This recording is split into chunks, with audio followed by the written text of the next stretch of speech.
کے کون بتائے گا؟ اللہ کر کے نہیں بتائے گا۔ تو اتباع فعل کی ہوتی ہے، یعنی جو حضرات قرآن مجید پڑھتے ہیں اور مدرسے میں ان کا داخلہ ہے، طلباء ہیں، وہ اس کو آسانی سے سمجھ سکتے ہیں کہ اتباع خاص مطلق ہے اور اطاعت عام مطلق ہے، یعنی جہاں اتباع ہوگی وہاں اطاعت ضرور ہوگی، لیکن جہاں اطاعت ہو وہاں اتباع کا ہونا ضروری نہیں۔ یہ ہو سکتا ہے کہ اطاعت ہو رہی ہو لیکن اتباع نہ ہو، لیکن جہاں اتباع ہوگی ضروری ہے کہ وہاں اطاعت بھی ہوگی۔ اس کلیے کو حل کرنے کے لیے میں آپ کو ایک چھوٹی سی مثال حدیث سے سمجھاؤں۔ اللہ کے رسول صلی اللہ علیہ وسلم مسجد میں تشریف فرما تھے، اتباع کو سمجھنے کے لیے، بھائی اطاعت آپ نے سمجھ لیا، اتباع سمجھیے۔ اور میں اور آسان کر دیتا ہوں، دیکھیے ایک ہے نماز پڑھ لو، آپ نے نماز پڑھ لی، یہ آپ نے اطاعت کر لی، اور ایک ہے نماز اس طرح پڑھو جس طرح میں پڑھنے کے لیے کہہ رہا ہوں یا جس طرح میں پڑھ کے بتا رہا ہوں۔ اب اگر اس طرح نماز پڑھیں جس طرح نبی پڑھ کے بتا رہا ہے تو یہ اتباع ہے۔ آپ درزی سے کہیں بھائی ایک 2-4 سوٹ سی دو، وہ 2-4 سوٹ سی دیتا ہے، یہ اس نے آپ کی اطاعت کر لی۔ اتباع کب کرے گا وہ درزی آپ کی؟ جب آپ اس ٹیلر ماسٹر کو کہیں گے میاں یہ سوٹ سینا ہے اور آپ کو یہ سیمپل دے رہا ہوں، اس سیمپل کے مطابق آپ نے سوٹ سینا ہے، یہ ناپ دے رہا ہوں، اس ناپ کے مطابق آپ نے سوٹ سینا ہے، وہ درزی اگر اس ناپ سے آگے پیچھے کر کے سوٹ سی دیتا ہے تو اطاعت تو کر رہا ہے، سوٹ سینے کو کہا سی دیا، لیکن اس درزی نے اتباع نہیں کی۔ دیکھیں نا، درزی نے اگر آپ کا کپڑا بچانے کے لیے کہ اتنا قیمتی کپڑا آپ نے کہا تھا بھائی 1000 روپے میٹر کپڑا لیا ہے، اگر وہ آپ کی آستین کو 4 انچ اور بڑھا دے، درزی اگر آپ کی آستین کو 4 انچ اور بڑھا دے تو آپ کیا کریں گے؟ وہ کہیں گے بھائی یہ تم نے کیا کیا، یہ مجھے تم نے ہوا لولو بنا دیا، یہ آستین نیچے لٹک رہی ہے، کوئی مجھے ٹنڈا سمجھے گا، اندر ہاتھ نہیں ہے، یہ کیا کیا؟ درزی کہ بھائی میں نے تو آپ کا قیمتی کپڑا بچایا، میں نے کہا چلو یار تھوڑا سا بڑھائی دوں، کاٹ کر کے پھینکنے سے بہتر ہے آپ کی آستین کا جز بنا دوں۔ وہ کہے گا بھائی میں نے جو سیمپل دیا تھا مجھے تو اس سیمپل کے مطابق سوٹ چاہیے تھا۔ آ رہی یہ بات سمجھ میں؟ اتباع کو آپ سمجھ رہے ہوں گے انشاءاللہ اللہ کی توفیق سے۔ اتباع کیا ہے؟ اور یاد رکھیے اتباع اور اقتداء ایک ہی چیز ہے۔ اتباع اور اقتداء، دیکھیے ہم مقتدی ہوتے ہیں نا، ایک امام ہوتا ہے ایک مقتدی ہوتا ہے۔ مقتدی کون ہوتا ہے؟ جو اقتداء کرتا ہے۔ اقتداء کا مطلب یعنی جو امام کرتا ہے وہی وہ کرتا ہے۔ تو اب دیکھیے اقتداء میں ہوتا کیا ہے؟ اقتداء میں ہوتا یہ ہے کہ جتنا امام کرتا ہے اتنا مقتدی کرتا ہے۔ مقتدی وہ عمل کرنے میں وہ نہ پیچھے رہتا ہے بہت زیادہ نہ آگے نکلتا ہے۔ اگر کوئی مقتدی امام کے رکوع سے پہلے اگر رکوع کر لے تو وہ مقتدی رہے گا، اس کی نماز ٹوٹ جائے گی فوراً۔ علماء حضرات بیٹھے ہوئے ہیں، اگر وہ امام کے سلام پھیرنے سے پہلے اگر سلام پھیر لے گا اس کی نماز ختم ہو جائے گی۔ مقتدی کیا کرتا ہے؟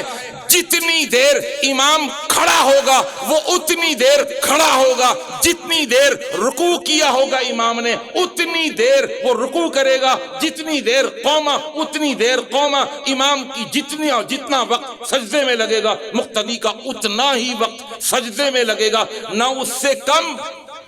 اگر قیام میں کھڑا رہے مقتدی، امام رکوع میں چلا جائے اور وہ دیر لگا دے تو اقتداء نہیں ہوگی، اس لیے کہ وہ رکوع سے اٹھ جائے گا اور آپ نے رکوع نہیں کیا۔ نہ بہت پیچھے رہ سکتے ہیں نہ بالکل آگے نکل سکتے ہیں، بالکل سیم جتنا امام نے وقت لگایا اتنا آپ نے وقت لگانا ہوگا، ہے نا ایسا؟ اللہ اکبر۔ اس میں چھوٹی سی مثال سے اور سمجھ لیتے ہیں۔ آپ گاڑی چلا رہے ہیں، آپ لاہور پہ آ کے اترے، آپ نے ڈسکا جانا ہے، آپ پریشان ہیں، پہلی دفعہ آیا ہوں، آپ نے کسی سے پوچھا بھائی جان ڈسکا کا راستہ معلوم ہے مجھے ذرا بتا دو، وہ کہ یار اچھا ہوا آپ نے مجھ سے پوچھ لیا، میں ڈسکا ہی جا رہا ہوں، آپ ایسے کریں، آپ کے پاس گاڑی ہے، جی ہاں، آپ مجھے فالو اپ کریں، میں آگے آگے آپ پیچھے پیچھے۔ کس طرح اقتداء کرتے ہیں اور کس طرح اتباع کرتے ہیں، جو آگے ہے اگر اپنی گاڑی کو وہ سلو کرتا ہے، جو پیچھے ہے وہ بھی سلو کرتا ہے، کرتا ہی نہیں کرتا، یہ آگے نکل جاتا ہے، وہ روکے گا پیچھے والا بھی روکے گا، وہ رائٹ ٹرن کرے گا لیفٹ ٹرن کرے گا، جو پیچھے والا ہے وہ بھی رائٹ اور لیفٹ ٹرن کرے گا، نہ وہ آگے نکلے گا نہ بہت زیادہ پیچھے رہے گا۔ جو اس کی گاڑی کی رفتار ہوگی یہ وہی اپنی گاڑی کی رفتار رکھے گا، اس کو کہتے ہیں اتباع۔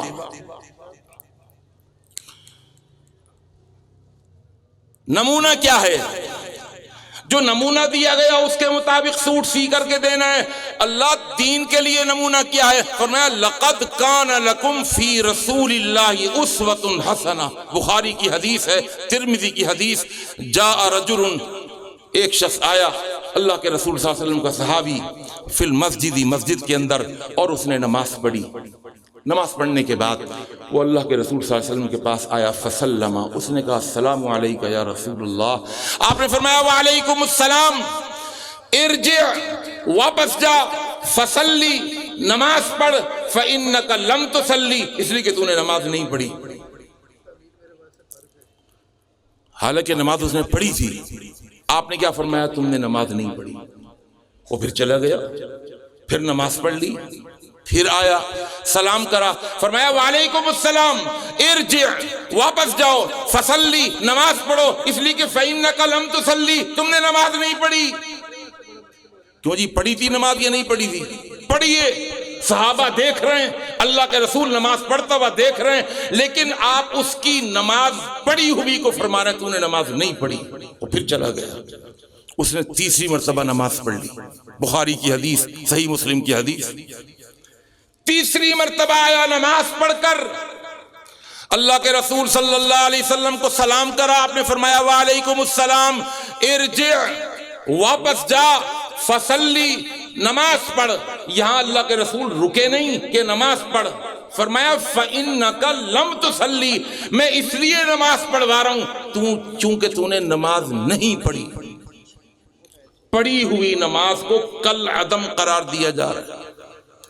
اطاعت کر رہا تھا وہ، اطاعت کیا ہے؟ جو رسول نے کہا کہنا مان لیا، رسول نے کہا نماز پڑھو، نماز پڑھ رہے ہیں، لیکن اتباع نہیں تھی۔ اتباع کیا چیز ہے؟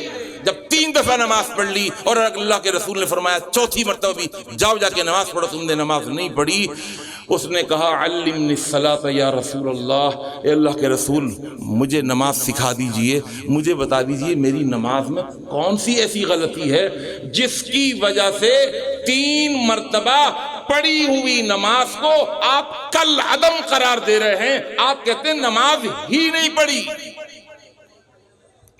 آپ نے فرمایا تمہاری نماز کے اندر اطاعت تو ہے لیکن اتباع نہیں ہے۔